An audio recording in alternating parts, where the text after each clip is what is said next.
can imagine. There's so many people here doing this work who I've wanted to meet, who I've seen before, and it's really fun to be here. So what I said I would do is just do some like really broad stroke stuff to kind of maybe add some additional context to the really amazing stuff we just heard. I'm always blown away by these. I always hear something new and I'm just like, oh, it's really bad. Anyway, so obviously they've given us some really, really helpful, like incredibly clear understandings of how policing is operating and what's happening in the court system to sort of perpetuate this harm we see that's intensely targeted against LGBT people. And I wanted to just restate, statistics we've all heard a million times, but it's just always good to like have that context, right? The U.S. being the #1 prisoner of all countries, we've got 5% of the world's population and 25% of the world's prisoners. We've got 1 in 100 people in prison and 1 in 31 people under some kind of controlled criminal punishment system. Just like, never ends what it means to just remember the sheer magnitude of this system and its unbelievable reach, right, into people's lives. And those numbers don't even mean anything unless we constantly remember how vitally and heavily racially targeted that reach is, and how people of color with disabilities are especially targeted, and how queer and trans people of color are targeted, and women of color are targeted, right? So that all those numbers, again, have to be reshaped to even begin to understand it. And I'm going to mention this again, but Dylan Rodriguez was in my class yesterday, and he was talking about how the reason when you see those charts that show who's in prison in the U.S. by race, how you never see Native people on it, is because you can't put them on the chart because it would never fit in any states, because the line is so high up that the X and Y don't mean anything anymore because of the incredible disparity, disproportionality in indigenous imprisonment. So I think, just thinking about, as we think about this whole thing, just remembering that all of that targeting is by design, that there's nothing that's accidental about this. There's nothing about it that can be tinkered with. It is fundamentally by design. It is stemming from genocidal violence, and that just, sort of keeping that as a backbone, which I think we're already hearing what we've already heard, right? That targeting is fundamental to the operations of policing and imprisonment. So a lot of you, I'm sure, are familiar. I'm really doing like really broad strokes. Are familiar with the key argument that's been made by Angela Davis and many other abolitionist scholars and activists that exposes the continuities between racialized slavery and the U.S. criminal punishment system. I'm just going to run through it again in case you're new to it. So as she and others have pointed out, the 13th Amendment's abolition of involuntary servitude includes this really important caveat. It says, except as punishment for crime whereof the party shall be duly convicted.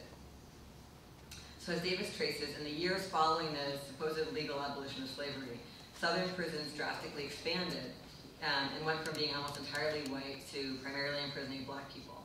And a bunch of new laws were passed that helped this happen, called the Black Codes. And those laws made a huge range of behaviors, from things like drunkenness, vagrancy, kind of virtually anything, but especially not having a job, criminal only if the accused was Black. So those legal schemes allowed these newly supposedly freed slaves to be recaptured, but it was almost seamless, into this new system of forced labor control and racial violence. And the nature of imprisonment also drastically changed when it went from being imprisonment for white people to being imprisonment primarily for Black people. And so that suddenly methods of punishment common to slavery were introduced, such as whipping. And there was this implementation of this massive convict leasing system that basically put all these slaves back to work, and former slave owners could rent them from the state. It was a huge source of revenue for many states like Alabama for a significant period. And people who were enslaved under these new conditions were often found to be enslaved under worse conditions. A lot of observers have seen that actually people were worked to death because there was a different you were like leasing people instead of owning them, so there was a different insistence around even trying to keep people alive. So the reason that is an important story to tell and to keep in our, it's an important bridge to keep in our mind, is so that we can continue to understand the contemporary criminal punishment system as originating in this racially targeted control and exploitation of people of color. And its continuation of those tactics can be seen constantly in its contemporary operations, right? We see the indications of that everywhere. And I also want to just link to this, a lot of scholars have also talked about how contemporary policing systems stem from slave patrols, and also how our contemporary child welfare system really mirrors slavery in that it disproportionately targets and takes apart black families, right? So that we can see the evidence of the continuity of systems of slavery under new wraps, right? Again and again throughout our culture. And I think it's just a really important piece of this, especially because the U.S. criminal punishment system targets many people of color and some white people, but it's really got a deep anti-black frame, and it disproportionately targets black people, and it also operates and is mobilized through anti-black rhetoric like the war on drugs, right? So we can keep seeing anti-blackness as central to the prison industrial complex, even while it's not only black people who are caught up in it. So there's a couple important things that I just want to say that we could take from this basic analysis of the 13th Amendment about the continuity between slavery and the contemporary criminal punishment system. First, I think that it's useful to remember that as a response to resistance movements, legal reform will help systems engage in preservation through transformation, right? So changing the face of things just enough to stabilize and preserve the status quo. It's got a new name, it's not slavery anymore. Slavery's over. It looks just the same, right? That move. And usually this means the delivery of purely symbolic change or new window dressing, but not the fundamental shift in the distribution of life chances that the resistors were actually demanding, right? So you get something a lot less than what you hoped. And law is frequently the specific tool that's used in this shift. There's this really important myth in the United States that, and I think more broadly as well probably, that if you want to change the lives of people who are marginalized or vulnerable, then you change the law. And that myth in the United States is fundamentally anti-black myth. It's an anti-black story in the US. It says, oh, things used to be bad for black people, and then we ended slavery, and then we ended Jim Crow, we have Brown versus Board of Education, and now the fact that black people are still living in the worst conditions in the United States is just their fault, right? Like that's like the massive national white supremacist story about the law in the US that really gets sort of perpetuated. And that story is really complicated because we're really asked to believe it in a lot of ways, and as people in resistance movements, we're asked to turn our demands for changing the law, right? And that can be really dangerous for us because of the ways it often doesn't play out, right? So that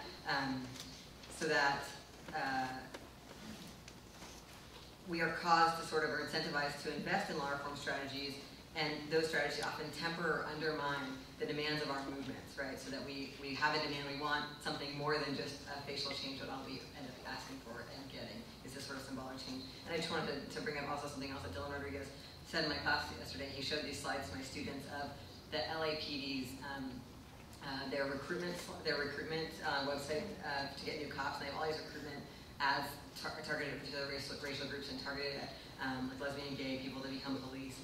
And they sponsor these gay events, the LAPD, right? They're like horrifyingly nightmarish. And it was really interesting because in our class we had been reading this book, which maybe some of you guys have read, which is so good, called Detroit, I Do Mind Dying, which is a really amazing book that really looks at Detroit in the late 1960s. And a lot of what we see in the book is this intense thing where there's just the police force is almost all white, and it's in black communities, just like rampantly killing people. And it's interesting to think about how the idea of the LAPD, Dylan said during it that when he works with youth in LA, a lot of times they've never had a white police officer be the person who beat them up in the street, right? That maybe there's white police officers back at the station kind of running things, but that it actually is people of color who are the police on the street. And it's like really interesting to think about how policing is different, but how did it have to change slightly to maintain what it fundamentally does? So the police are doing the same thing, but they have changed the window dressing, right? And it's also interesting to think about that because when you read a lot of the material of resistance movements from the 60s and 70s, they talk about the police as a colonizing force. They talk about the police as a military project. And they talk about communities of color as internally colonized communities. And this is something I hear less these days, but I think it's really useful. And when you think about that, when you think about the police as a military force, and think about things like the war on drugs and the war on terror as wars on communities of color in the United States, it makes sense that oftentimes in war we look at the people of color as the front line, right? Like in those dangerous jobs. Like being a frontline person with LAP is probably a pretty shitty job, right? And probably a dangerous job in some ways as well, because they're doing horrible, violent things. It's probably a traumatizing job to have. And so it's not surprising that they would evolve to the people of color in those roles. But anyway, just thinking about that, preservation through transformation. How does the system maintain its legitimacy over and over and maintain the status quo by just transforming the window dressing? So the second piece, the second sort of insight, I think, from that 13th Amendment analysis, which also is well articulated by Angela Davis and many others, is the idea that there's always a danger that when we reform systems, we really are just expanding them. So the story that criminal punishment systems tell about themselves in the United States is that this system is about individuals who behave badly. One version of this story is that we need to purely, have retribution against these individuals, and the other version is we need to help that person change to become a productive member of society, right? So like we need to reform these individuals. Both of these stories are kind of the same. They're both stories that deny the violent, genocidal, white supremacist nature of criminal punishment, and instead pretend that what it's about is individual culpability. So students in my classes who want to be prosecutors, they're like, I'm not doing anything wrong. I just want people to be responsible for their behavior. If they shoplifted, I want them to be responsible. I mean, that's the thinking, right, that people are having. This is about individuals who do something wrong, right? But of course, we all know that the most dangerous people in our country are bankers, police, soldiers, right, politicians, right? Those are the people who are actually responsible for the most violence, right? The most death, the most premature death, etc. So the soft version of the idea that criminal punishment system should help us, get better if we've done wrong and become better people, which I think you saw in Joey's story about being, if you're cruising, you really need psychological help, right? And you also see it when the state of California sends trans youth to like a reform center in Utah to get made not trans, as part of the Juvenile Justice Authority, and the state money pays for that. I mean, you see this all the time, right? We don't trust these people to decide what would make us healthy, right? It's just not a good idea, right? But so that soft version is often responsible for expanding the system itself, and you often hear that, when we go tell people about what's happening to trans women in men's prisons all over the country, they say, "Oh God, yes, we should build a trans prison," right? Right? Or you hear this, and that we don't want them to build more prisons, right? Or you hear this in California's proposals, which many people have talked about building gender-responsive prisons, right? Where they wanted to build more prisons where there'd be curtains and women could live with their children, look more like an apartment. And what it really meant was just building tons and tons and tons more prisons, which is what the system always wants to do. Right, so the idea of sort of tinkering with the system and expanding it to make it more humane or more therapeutic, right, is one of the really dangerous invitations that we hear. The most therapeutic thing to do, the most healing thing to do, I think we all know, I hope we all know, would be to close all the prisons down right now, today. And I think it's important to talk about this because I know that we are many of us are also working on building alternative ways of addressing violence and harm, and that's so important. So a lot of people are involved in restorative justice and transformative justice work and all kinds of amazing work like that that's essential, that's a huge part of our movement. But I don't ever want to be misunderstood when I speak about those efforts as suggesting that we need to have them in place before we close the prisons down. There would still be less overall violence if we closed the prisons down right now, even if we had nothing in place to help us work with violence and harm, because stopping racist state kidnapping and caging would put the most massive dent in violence and trauma, right? And it's really important because it means we have to let go of the fantasy that prisons are full of dangerous people, because that's just a lie. That is the lie. That lie of individual culpability is the lie that motivates prison systems, right? As I said, we already know who the dangerous people are, right? So if we really wanted to eliminate violence and trauma, we would get rid of things like the military, the prisons, the borders, right? All of these things, right? Places where the violence is happening in giant, massive ways. And the third piece is, the third point I'm getting from 13th Amendment stuff is just that we really don't want to be included. And that's really important, right? This is not a battle to be included. One of the biggest tricks of legal systems and legal rights frameworks is that they supposedly sort of offer to recognize us and beckon us into the system, right? So the example that a lot of us use about this, because it's so plain and obvious, is the example of hate crimes laws, right? People in LGBT communities, our main perpetrator is the police and ICE, right, and these systems. That's who is actually killing us, and we're invited to prove our humanity by asking for the criminal punishment system to be mobilized in our names. We all know that if we expand that system, there is no way it will protect us. It never even argues that hate crimes laws have any preventative value. They don't. There's no evidence of that.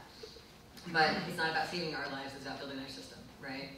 If we really wanted to make sure that trans women weren't murdered on the street, we would make sure that everybody had housing, right?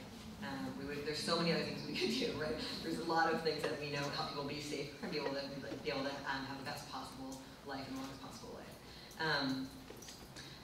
So, these kinds of strategies that sort of ask us to evoke violent state power in the name of our struggles are really, really common. They're happening not just domestically in terms of hate crimes laws, but also globally, right? We see that war in Afghanistan is justified as helping Afghani women. You've heard that before.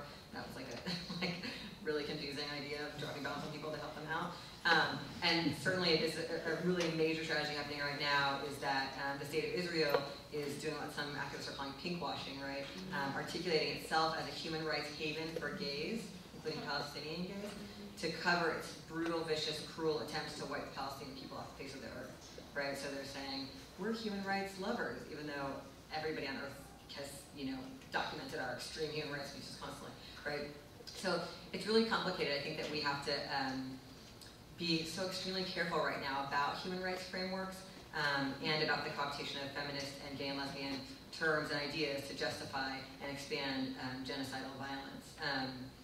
And we have to resist this framework of inclusion, right? We won't actually get what we want by being included in horribly violent, awful genocidal systems.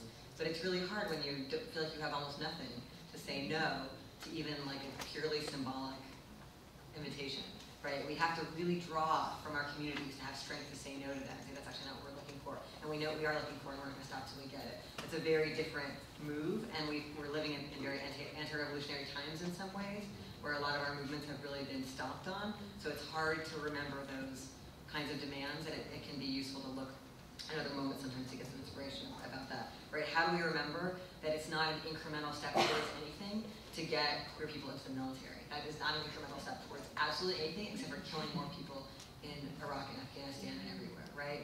I've been so upset because ever since that whole thing happened where they now will like gay and lesbian people in the military, trans students will contact me and be like, we're fighting this battle because they still will let trans people in the military, but our campus is going to let the military back on campus. And I'm like, your campus should never let the military on campus for all the reasons that kicked the military off campus during Vietnam, none of which were about gay and lesbian people serving, right? I can't believe how that memory got changed, and trans people should not be fighting to get to the military, right? It's like so heartbreaking. Anyway, so the final thing I want to mention is within IRRPP and within Transforming Justice and some other formations where I've been doing work thinking about imprisonment, one of the things we've been really trying to do is think about how policing and imprisonment across immigration, criminal punishment, and disability contexts are interconnected at once, even though those are often seen as separate. And I think this is a really important move for us all to be making, right? So that locking people in cages as part of immigration proceedings or as part of criminal proceedings or based on disability are all locking people in cages, and that when we see them as separate, that's really dangerous for us if we don't analyze them together.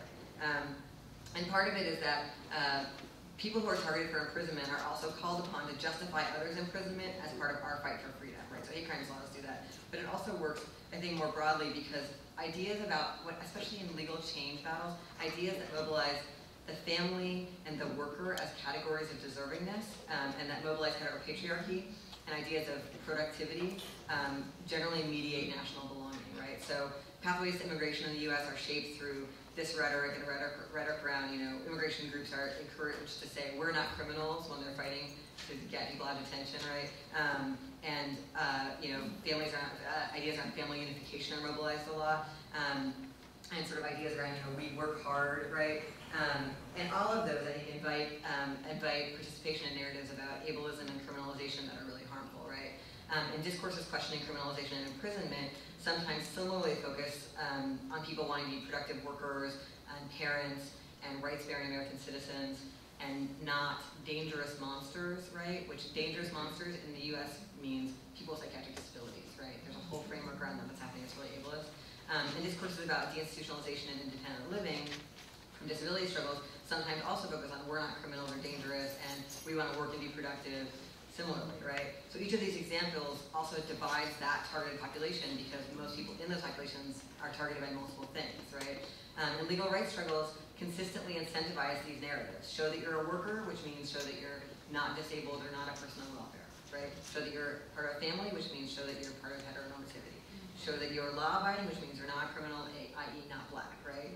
Show that you're a citizen, which means you're not an immigrant. And we're asked to always differentiate ourselves from other targeted people, which divides our own constituencies and bolsters these harmful, racist, ableist, and xenophobic narratives.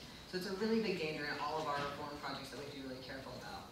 In all of this work, I think we're trying to imagine domestic and global resistance to colonization and racialized genocide, which means an end to borders and an end to prisons of all kinds. It means imagining ways to solve problems where nobody is disposable, where nobody has to be exiled. I've been reading lately The Young Lords Reader, which is really a wonderful book. And what's so helpful about reading The Young Lords is that they were solving the day-to-day problems in Puerto Rican communities, right? Like problems of trash not being picked up, problems of people not having enough food, and problems of drug addiction. And they were also articulating a massive struggle against racism and against the colonization of Puerto Rico at the same time, right? And these multi-level frames and strategies are very useful for us, and I think they're what many of us are trying to do. We don't have to trade day-to-day solutions for radical transformation. It has to all be connected, right? But only if it's connected does it do the work in a way that doesn't, sort of lead us into some traps of co-optation and the traps of sort of tinkering and seeking inclusion, right? We have to survive, we have to dismantle these systems, and we have to build alternatives. And I'm really hoping that during the discussion we can hear more about what everybody in this room is doing about all that and trade ideas.